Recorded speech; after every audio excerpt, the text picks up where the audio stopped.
बिस्मिल्लाहिर्रहमानिर्रहीम। अस्सलाम वालेकुम friends, welcome to my channel. आज हम अपने किचन में बनाने वाले हैं आलू गोश्त की रेसिपी। तो वीडियो स्टार्ट करने से पहले अगर आप मेरे चैनल पर नए हैं और अभी तक आपने चैनल को सब्सक्राइब नहीं किया तो जल्दी से चैनल को सब्सक्राइब कर लें, बेल आइकन का बटन लाजमी हिट कीजिएगा। चलते हैं वीडियो की तरफ।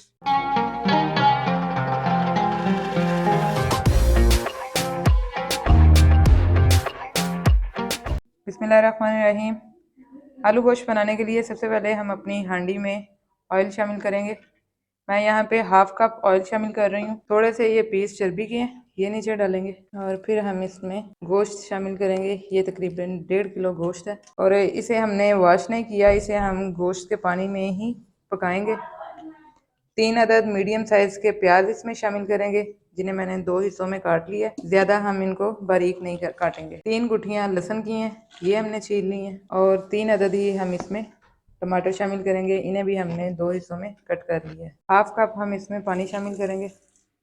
पानी हम इसमें थोड़ा ही शामिल करेंगे, वो भी इसलिए कि मिट्टी की हांडी है, तो जब तक गोश्त का पानी नहीं निकलता तब तक इस पानी से भाप बन जाएगी। 1 टीस्पून भर के हम इसमें नमक शामिल करेंगे। बस इतनी सी ही चीज़ें आपने शामिल करनी है और इसे तकरीबन 20 मिनट का दम लगा देना है।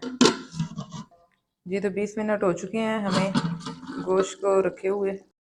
तो ये आप देख सकते हैं कि मसाले जो हैं वो हमारे तमाम घुल चुके हैं, जो हमने इसमें साबुत टमाटर, प्याज, लहसुन शामिल किया था और गोश्त का जो पानी है वो अभी भी थोड़ा सा मौजूद है। अब इस पॉइंट पे हम इसमें अपने बाकी के तमाम स्पाइस शामिल करेंगे। नमक हम ऑलरेडी शामिल कर चुके हैं, वो हम शामिल नहीं करेंगे। 1/2 टीस्पून हल्दी पाउडर जाएगा, 1/2 टीस्पून जीरा पाउडर, 1/2 टीस्पून धनिया पाउडर, 1 टीस्पून भर के हम लाल मिर्च पाउडर शामिल करेंगे और 1/2 टीस्पून इसमें गरम मसाला पाउडर जाएगा। फ्लेम इस पॉइंट पे हम अपना मीडियम टू हाई कर लेंगे और इन तमाम स्पाइस को शामिल करने के बाद गोश्त की आपने तब तक भुनाई करनी है जब तक इसमें मौजूद पानी खुश्क नहीं हो जाता और ऑयल जो है अलहदा नहीं हो जाता।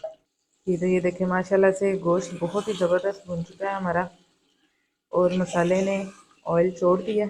अब इस पॉइंट पे हम इसमें पानी शामिल करेंगे। बिस्मिल्लाहिर्रहमानिर्रहीम। आलू गोश्त में जितना आपको शोरबा चाहिए उस हिसाब से आप इसमें पानी शामिल कर सकते हैं। मैं तकरीबन इसमें 4 गिलास पानी शामिल कर रही हूँ, क्योंकि मिट्टी की हांडी में हम सालन बना रहे हैं तो इसलिए इसमें पानी बहुत जल्द खुश्क हो जाता है। तो पानी की क्वांटिटी मैंने थोड़ी ज़्यादा ही रखी है, बाकी आपको जितना शोरबा चाहिए आप उस हिसाब से इसमें पानी शामिल कर सकते हैं। जी तो अब हम इसे कवर कर देंगे। जब तक इसको एक उबाल नहीं आ जाता तब तक हम इसमें आलू शामिल नहीं करेंगे। एक उबाल आ चुका है पानी को। अब इस पॉइंट पे हम इसमें आलू शामिल करेंगे।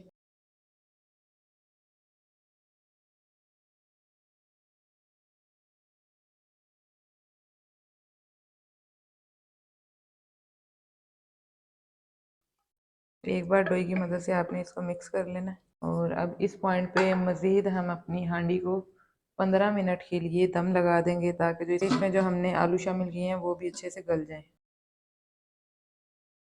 15 मिनट हो चुके हैं हमें आलूओं को डाले हुए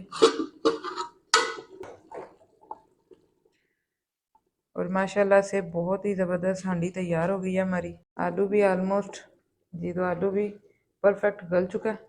अब इस पॉइंट पे फ्लेम हम अपना ऑफ कर देंगे, क्योंकि मिट्टी की हांडी है तो इसलिए अभी इसने 5 से 10 मिनट तक इसी तरह उबलते रहना है। तो पानी जो है वो हमारा मज़ीद ड्राई हो जाएगा। फिर हम इसमें शामिल करेंगे फ्रेश बारीक कटा हुआ सब्ज़ धनिया। अब चलते हैं इसकी फाइनल लुक की तरफ। बिस्मिल्लाहिर्रहमानिर्रहीम। तो आज की हमारी रेसिपी मुकम्मल हो चुकी है। उम्मीद करती हूँ कि आपको हमारी आज की रेसिपी पसंद आई होगी। रेसिपी पसंद आई हो तो लाइक कीजिए, शेयर कीजिए, कमेंट बॉक्स में अपनी राय का इजहार लाजमी किया करें। मिलते हैं इंशाल्लाह अपनी नेक्स्ट रेसिपी नेक्स्ट वीडियो के साथ। तब तक अपना बहुत सा ख्याल रखिएगा, दुआओं में याद रखिएगा। अल्लाह हाफिज़।